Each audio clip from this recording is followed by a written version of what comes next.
A story unfolds where a woman, underestimated and betrayed, executes a strategic and impactful power play.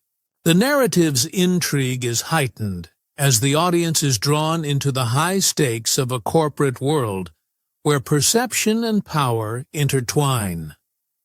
Before we begin, share your city or country in the comments. Let's see how far this story reaches. If you believe in stories of courage, justice, and truth, make sure to hit that subscribe button and join our growing community. Tonight's story will leave you speechless. And when it's over, ask yourself this: if you were in her place, would you hide your strength or show them who you truly are? Share your thoughts below and let us know where you're watching from. She was underestimated, betrayed, and left for dead in the ruthless world of corporate power. But what they didn't know was that their betrayal would become the spark of her $900 million comeback. This isn't just a story of revenge, it's a masterclass in quiet domination. Evelyn Reed walked into the NovaCore boardroom that morning with nothing but a laptop, a notebook, and a name they'd already begun to forget. The 12 men seated around the table barely looked up. To them, she wasn't a threat, just a diversity hire who'd done her part. But that day, they were voting to erase her, her idea, her decade of work, her future, packaged and sold under someone else's name. The vote passed without hesitation. 11 hands went up. Evelyn's stayed down. The chairman smiled politely. "Ms. Reed, this is business. Don't take it personally." She nodded, calm on the outside, burning inside. Her pulse thudded in her ears as the cameras flashed outside. The news would call it a strategic shift, but Evelyn knew what it really was: a public execution. They believed they'd broken her. They believed she'd stay quiet. But Evelyn Reed didn't shout when she was wronged. She planned, and the silence she left behind would one day echo louder than their applause. Evelyn Reed didn't grow up with connections, old money, or the kind of last name that opened boardroom doors. What she had was grit, and numbers that never lied. In the early days of NovaCore Technologies, she was the one behind the curtain, the architect of systems that predicted financial trends before anyone else could. Her algorithm had saved the company during its first market crash. Her innovations had drawn the attention of billion-dollar investors. Yet, through every press release, her name never appeared once. Too much focus on personality distracts from the product, the CEO, Jonathan Pierce, used to say. And Evelyn, being the team player she was, accepted that, until the product became the company, and the company became his empire. Jonathan had the perfect look for the cover of Forbes: white teeth, silver hair, and a voice made for microphones. He loved to say that NovaCore was a family, but Evelyn knew better. Families didn't quietly rewrite history to erase their founders. Still, she believed in the mission, believed that her work mattered. She'd spent nights alone in the Manhattan office, building predictive models, while the skyline outside turned from gold to indigo to black. Her desk lamp stayed on long after the others left. The janitors used to joke she was part of the building itself. Then came the meeting. It was supposed to be the presentation that would change everything. The unveiling of Project Halcyon, an adaptive AI designed to stabilize global investment patterns. It was Evelyn's masterpiece, the culmination of 10 years of obsessive perfection. She'd rehearsed her pitch for days, refining every detail until the data spoke for itself. But when she entered the glass conference room, she knew something was off. Jonathan sat at the head of the table, flanked by executives from Titan Global, the firm she'd personally negotiated with. Only she hadn't been told they'd be attending. "Evelyn," Jonathan greeted smoothly, his tone that familiar mix of warmth and condescension. "We thought we'd combine today's internal demo with a live investor preview. Hope you don't mind the audience." Her jaw tightened, but she smiled. "Not at all. Data speaks for itself." For the next 40 minutes, Evelyn walked them through her model, each slide building momentum. The Titan execs leaned forward, intrigued. The numbers were undeniable. By the end, one of them, a woman named Kira, said exactly what Evelyn had been waiting for. "This could be revolutionary. What kind of valuation are you projecting if the model holds?" Before Evelyn could answer, Jonathan interjected. "We're still testing its reliability," he said smoothly. "But my team and I believe it could triple NovaCore's current market value." "My team and I." It was a small phrase, but it sliced deep. Evelyn glanced at him, her pulse spiking. That wasn't a slip of the tongue. It was a claim, a theft. And as she scanned the room, she noticed something else. Several of her slides had been edited. Her logo watermark was gone. When the meeting ended, applause followed. Not for her, but for him. Investors congratulated Jonathan. Kira shook his hand first. Evelyn stood still, smiling through clenched teeth. She'd seen this play before. Her work showcased, her credit siphoned away. She was used to it. But this time, something inside her hardened. As the room emptied, Jonathan lingered. "You did good, Evie," he said, tapping the table like a teacher dismissing a student. "Let's talk about how we can refine the rollout. Together." She met his gaze. "You mean how you'll refine it?" He chuckled. "Come on, don't make this personal. You know how perception works. The board responds better to presentation." Evelyn stared at him. She knew what he meant. Presentation. Image. A man they could toast with whiskey at the golf club. She turned, gathering her laptop slowly. "You're right, Jonathan," she said softly. "Perception is everything." As she walked out, her reflection caught in the glass wall, small, calm, and invisible among the titans of finance. But what none of them noticed was the quiet certainty in her eyes. They had just underestimated the wrong woman. For weeks after the Titan meeting, Evelyn Reed's name was everywhere inside NovaCore, but not in the way she'd imagined. Her project, once known internally as Halcyon, had been renamed Pierce Vision AI. Her team was reassigned under Jonathan's Executive Innovation Division.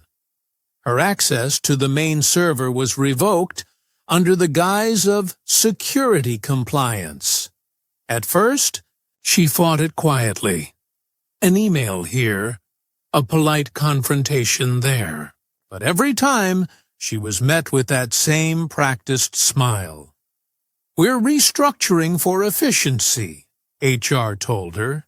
"You'll still have input," Jonathan assured, patting her shoulder like a benevolent father. But she knew what it was. Erasure. Slow, deliberate erasure. Still, she refused to break. She came in early, stayed late, documented everything. Screenshots, meeting notes, emails, proof of authorship. She saved them all to an encrypted drive only she could access. When her once bustling office emptied out, she worked in silence, When whispers followed her in the hallway, she ignored them. It wasn't until her assistant, one of the few who still respected her, came in with trembling hands that Evelyn felt the true shift. "They're holding a press conference," she said. "Jonathan's announcing the Titan merger. Today." Evelyn froze. "Without me." The assistant hesitated, then nodded. "He says you're taking a sabbatical. For health reasons." For a moment, Evelyn couldn't breathe. A sabbatical? They were publicly erasing her. She turned on the office TV just in time to see Jonathan Pierce at the podium. "Lights blazing. At Novacore," he said, smiling at the cameras. "We've always believed in innovation through leadership. This partnership with Titan Global represents our vision for the future." Behind him, the screen displayed her algorithm, the architecture she'd designed from scratch. The headlines rolling beneath called it Pierce's predictive model. Evelyn's chest tightened. It wasn't just theft. It was betrayal dressed as celebration. That night, she walked home alone through the drizzle, her reflection rippling in puddles along the pavement. Her phone buzzed non-stop. Reporters asking for comments. Ex-colleagues texting condolences. She didn't answer any of them. Inside her apartment, the city lights bled through the window. She poured a glass of water, set it on the table, and stared at it until her vision blurred. She wasn't angry yet, just hollow. Days turned into weeks. Evelyn tried to fight through official channels. She met with legal advisors, but they shook their heads sympathetically. "Did you file a patent in your name? Was there a written agreement outlining your contribution?" The truth was, back when Novacore was small, none of that had seemed necessary. They were family, remember? And family didn't stab you in the back. They just smiled while they twisted the knife. Her resignation letter sat unsent in her drafts folder. Every time she tried to move on, she couldn't. It wasn't about the job anymore. It was about the principle. Each morning, she forced herself to go in, to keep her head high even as her colleagues avoided her gaze. The whispers grew sharper, crueler. "She's bitter. She got too ambitious. She should have been grateful." The final blow came in the form of an email, short, sterile, and devastating. Effective immediately. Due to structural reorganization, your position at Novacore Technologies has been dissolved. There was no meeting, no handshake, no acknowledgement of 10 years of brilliance. Just a line that ended a decade of her life. The next morning, Evelyn packed the few things she'd kept at her desk. A framed photo of her mother, a plant with fading leaves, and a notebook filled with scribbled formulas. As she walked through the lobby, eyes followed her, not with sympathy, but with curiosity. At the exit, Jonathan stood waiting with a practiced expression. "No hard feelings, Evie," he said smoothly. "You'll land on your feet." Evelyn looked at him for a long time. Then, quietly, "You've made a mistake." He smirked. "I doubt it." She walked out without another word.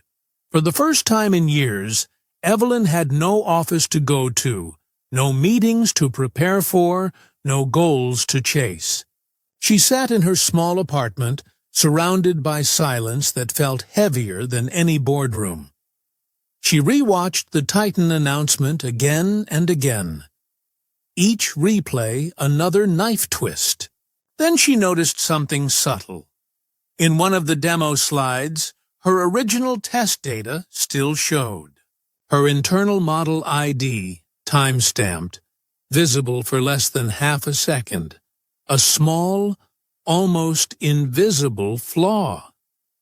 Her heart kicked. It was proof. If she could trace that data to her original files, she could prove authorship. It wasn't much, but it was something. She began collecting evidence again, this time obsessively. Old emails, internal documentation, archived logs. Her laptop became her lifeline. Her apartment became her war room. Days blurred into nights as she built a timeline, line by line, file by file. A week later, she received a package by courier. Inside was an envelope stamped with the NovaCore seal. This letter serves as formal notification that NovaCore Technologies intends to pursue legal remedies for the unauthorized possession of proprietary materials. They were accusing her of theft. Evelyn dropped the letter on the table and laughed. Bitterly, they'd stolen her work, and now they wanted to destroy her for trying to reclaim it. For the first time in weeks, she didn't cry. She didn't even feel fear. She felt clarity. They thought she was alone. They thought she was broken. But she was just getting started. The letter sat unopened for 2 days. Evelyn couldn't bring herself to touch it again. Every time she looked at the NovaCore logo, her chest burned. But by the third morning, that burn had turned into something else. Precision.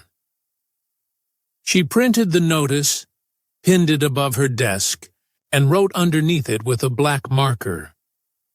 They're afraid. Because fear was the only reason they'd come for her so fast. That afternoon, she walked into a downtown law office so old it still smelled of dust and mahogany.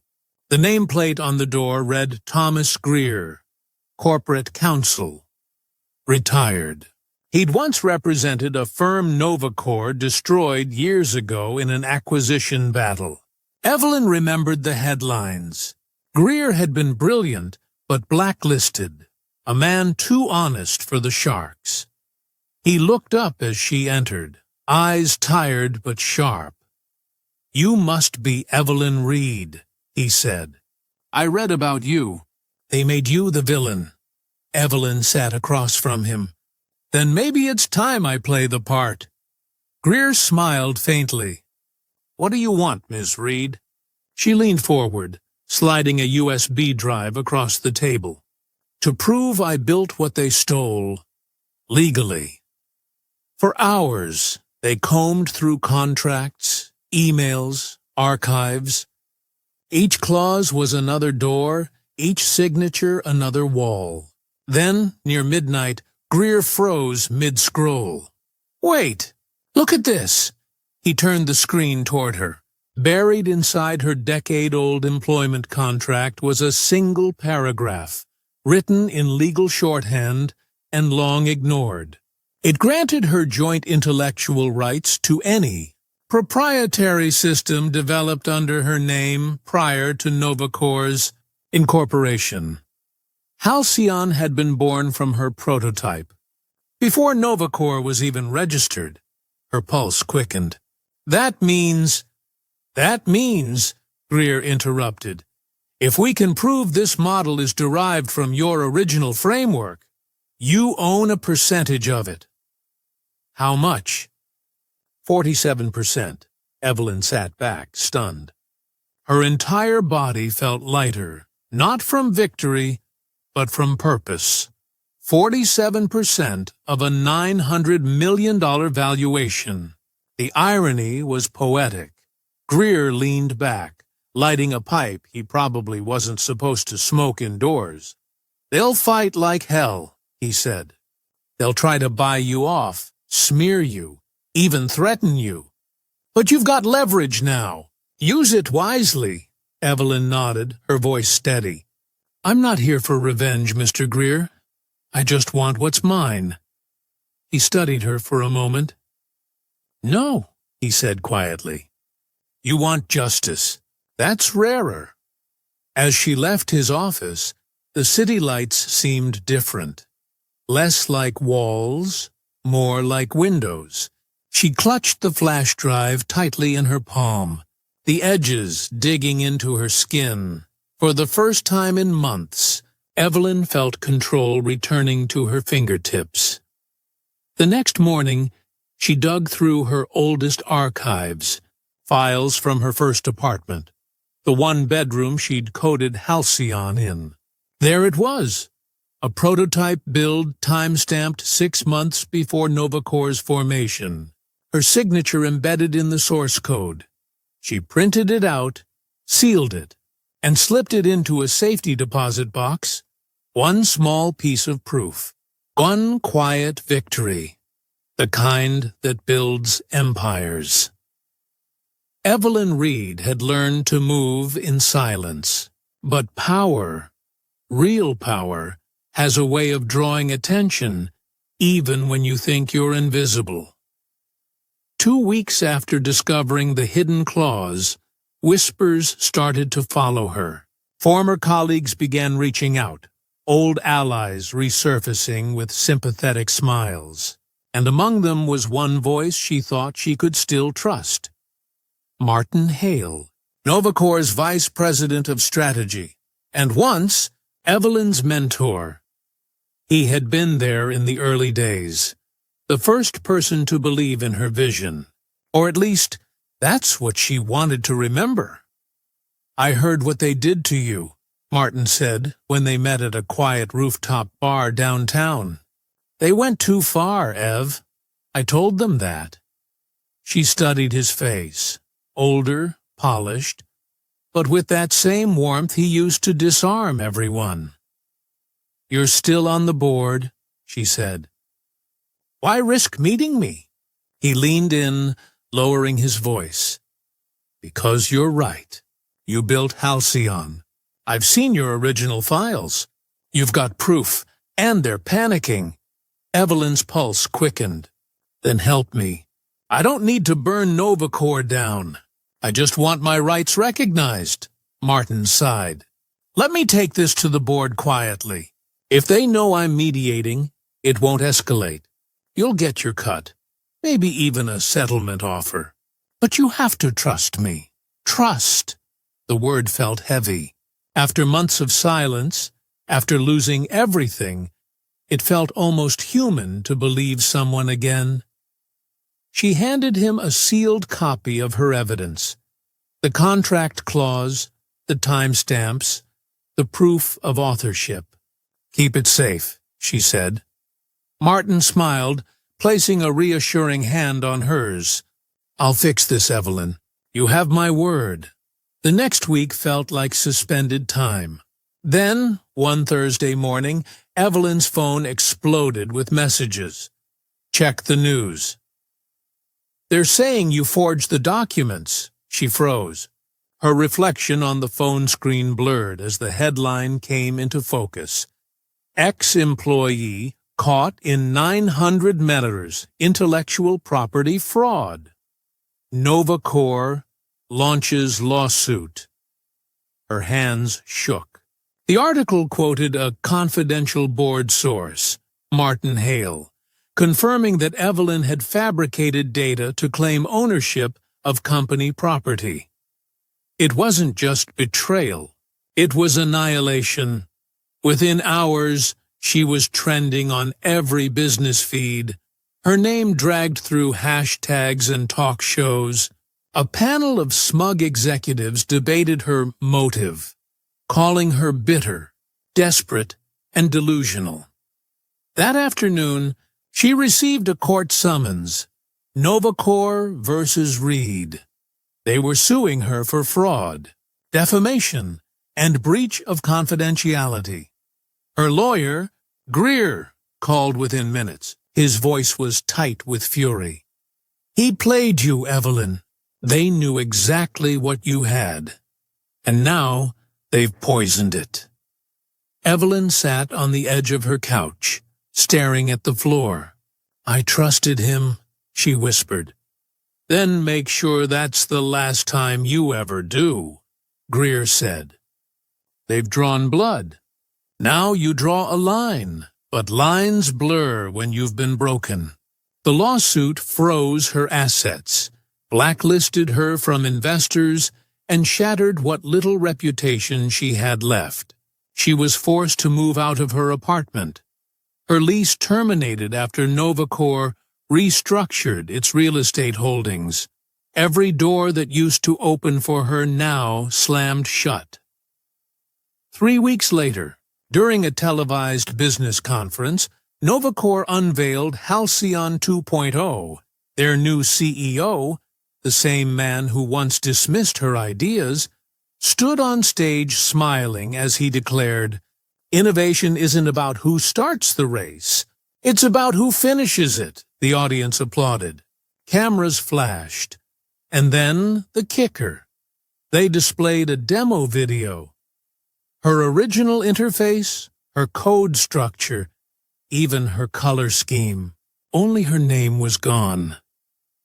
Evelyn watched it from the back of the room, dressed in a plain black suit. No one recognized her. Her vision blurred with quiet rage. Not tears. Rage. They had taken everything. Her work, her name, her trust. But as the applause thundered, one detail on the presentation slide caught her eye. A metadata timestamp at the corner of the interface. She knew that code. She knew that timestamp because she had written it.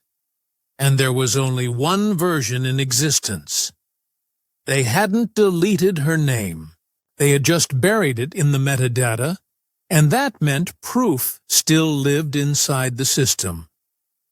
Evelyn smiled faintly, turning to leave before the cameras swung her way. "You wanted to erase me," she murmured, her voice steady again. "But I built the foundation you're standing on." For the first time since the betrayal, her eyes burned, not with grief, but with focus. The war had just changed sides. 3 months. That's how long it took for the chaos to quiet, for the media to move on to newer scandals, for Evelyn Reed's name to fade from headlines and become just another "whatever happened to." Whisper in business circles. Novacor thought she'd disappeared. That was their first mistake, because Evelyn had learned that silence wasn't weakness. It was camouflage. While the world forgot, she built quietly, relentlessly. She started in the same one-bedroom apartment where it had all begun. Laptop on a cracked desk, legal papers spread like war maps. Greer visited twice a week, his old briefcase full of files and bad coffee. Together, they worked through every contract, archive, and line of code she'd ever written. And there it was again. That timestamp, buried inside Halcyon 2.0, visible only through the back-end development logs. "That's your author signature," Greer said, zooming in. "Hard-coded, immutable. It's the digital equivalent of DNA." Evelyn nodded slowly. "They thought they could overwrite me. They didn't realize I made myself part of the system. But evidence alone wasn't enough. She needed exposure. And timing.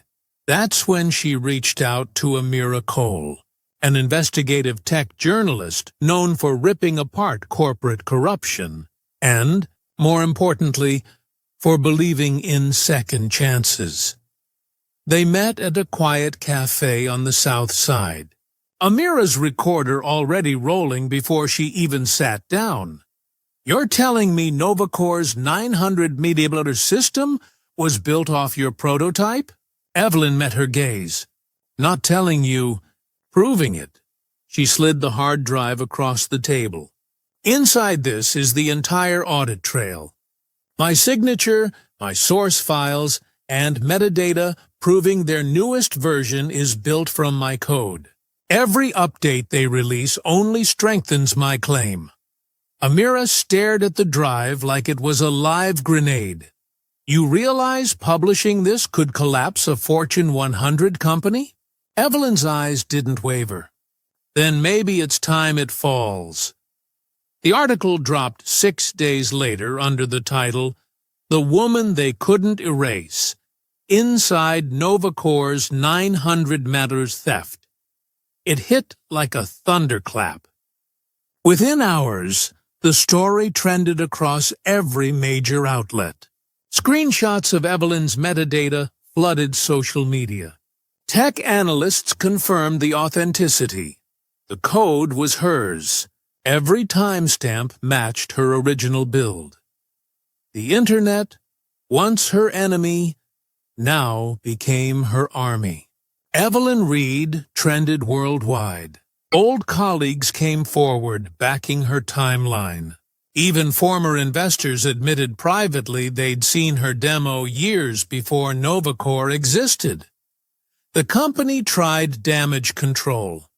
Press statements, denials, PR interviews, but every rebuttal only made things worse. Because every lie they told, Evelyn had already prepared to dismantle, line by line. At a live-streamed press conference, the CEO tried to sound confident. "We categorically deny Ms. Reed's claims." Then a journalist interrupted. "What about the metadata with her name embedded in your code?" The CEO's voice faltered. That's an error from a legacy file." Evelyn watched from home, expression unreadable. The footage of him stammering replayed 1,000,000 times before the day ended. By nightfall, Novacore's stock dropped 12%, and Evelyn wasn't done. The next morning, Greer entered her apartment holding an envelope with a gold seal. "You might want to sit for this," he said. It was a letter from the Federal Technology Oversight Board. They had opened an inquiry into Novacore for intellectual property misappropriation, data falsification, and fraudulent acquisition practices. "You didn't just win the public," Greer said, grinning. "You've got the law's attention now." Evelyn exhaled slowly. For months she had felt powerless, erased. Now suddenly, the world was rewriting her story. But she knew better than to celebrate too early. "They won't go down quietly," she said. "Then we won't either," Greer replied. In the days that followed, Evelyn stayed off camera while the storm raged. Instead of speaking, she let proof speak for her. Amira released part 2 of her exposé, leaked emails showing Martin Hale's direct role in framing Evelyn. His name trended next, this time followed by the word "Johninger resign." He did, within 48 hours. Novacore tried to remove Evelyn's name from the original patents in a desperate move, but their own filings exposed them again. The original source submission, archived by the Patent Office, was timestamped with E. Reed in the author field. Immutable? Permanent? Evelyn's quiet voice returned to the media for one statement only. "You can steal a system. You can rewrite a codebase. But you can't erase the truth. It always reboots." That quote went viral. It became the slogan of every article, every post, every discussion about her comeback. By the end of that week, Novacore's board called an emergency session. Their valuation had dropped by $312 million in 5 days. Investors were demanding accountability. Greer leaned across her table, smiling faintly. "They'll call you soon. Settlement talks. They'll offer money. Maybe a few million. Maybe shares. Evelyn shook her head. I don't want their offer. Then what do you want? She looked out the window, her reflection sharp against the skyline. Control, she said, of what's mine. The storm had reached its breaking point. Novacor was bleeding, investors fleeing, regulators circling, media relentless. The once untouchable corporation now trembled under the weight of one woman's silence. And on a gray Monday morning, that silence ended. A black car pulled up in front of Novacor's headquarters. Cameras flashed as the door opened, and Evelyn Reed stepped out, flanked by her attorney, Thomas Greer. The same reporters who once called her a fraud now shouted her name like a headline reborn. Ms. Reed, is it true you own nearly half of Novacor? Are you here for revenge? What happens next? She didn't answer. Her only response was the calm confidence in her stride as she entered the glass tower she had once helped build. Inside the boardroom, tension thickened like smoke. The long mahogany table gleamed beneath the cold white lights. Around it sat the board members, all of them, faces drawn tight with fear and fury. At the head of the table was Douglas Wynne, the CEO who had replaced her, the man who once laughed at her presentation. Now, he didn't look amused. Evelyn, he said, his voice low, almost careful. This meeting is off the record. Greer placed a folder on the table. Nothing is off the record when federal auditors are involved. A murmur rippled through the room. Evelyn took her seat at the far end, the same chair she used to occupy years ago, back when she was the assistant with potential. She scanned their faces, the fear, the denial, the arrogance trying to disguise itself as composure. Then she spoke.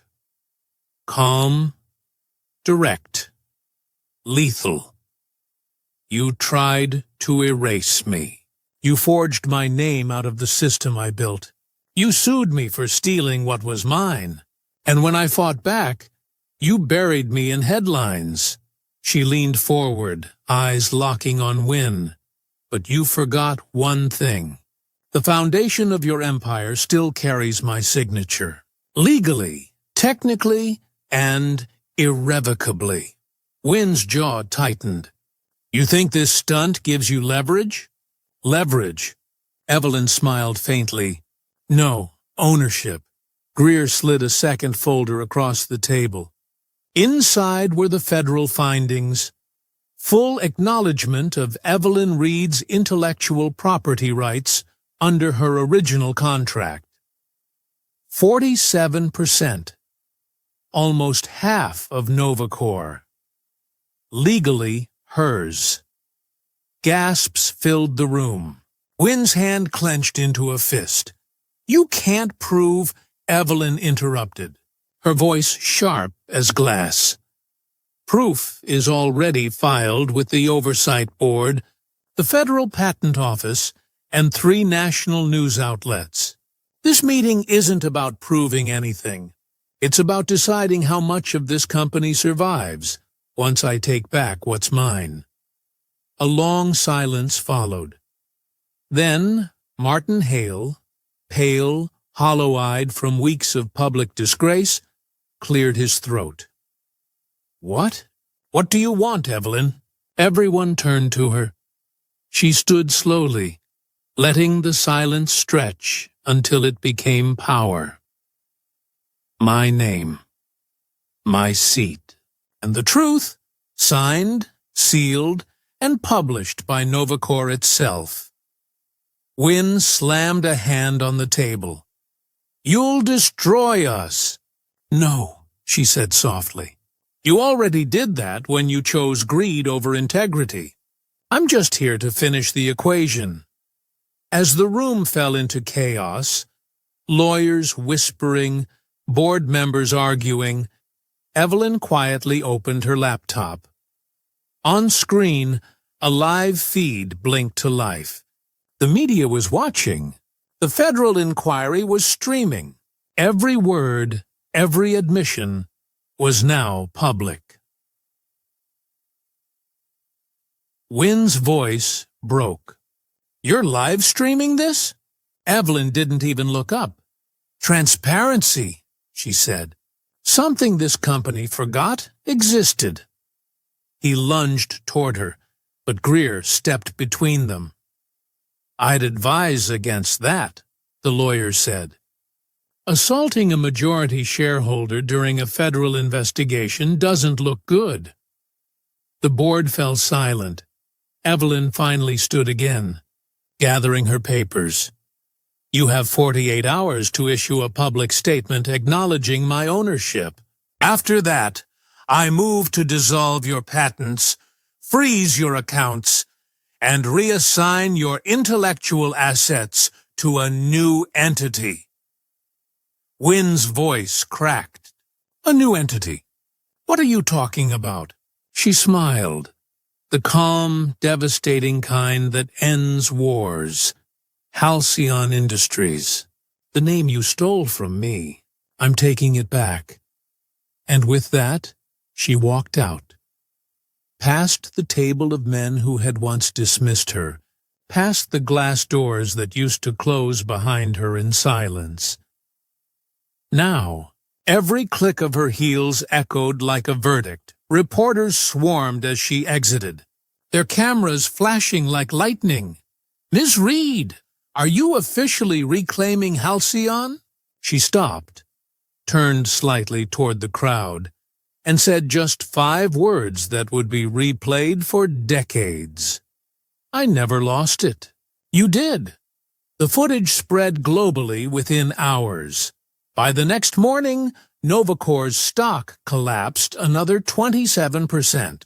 Investors begged Evelyn for talks, and by the week's end, the company that once fired her was forced to sign over its most valuable division, Halcyon, to the woman they betrayed. 6 months later, the skyline outside Evelyn Reed's new office looked almost identical to the one she used to stare at. Yet everything had changed. Halcyon Industries now stood as an independent powerhouse, valued at nearly $1 billion. But there were no lavish parties, no champagne toasts.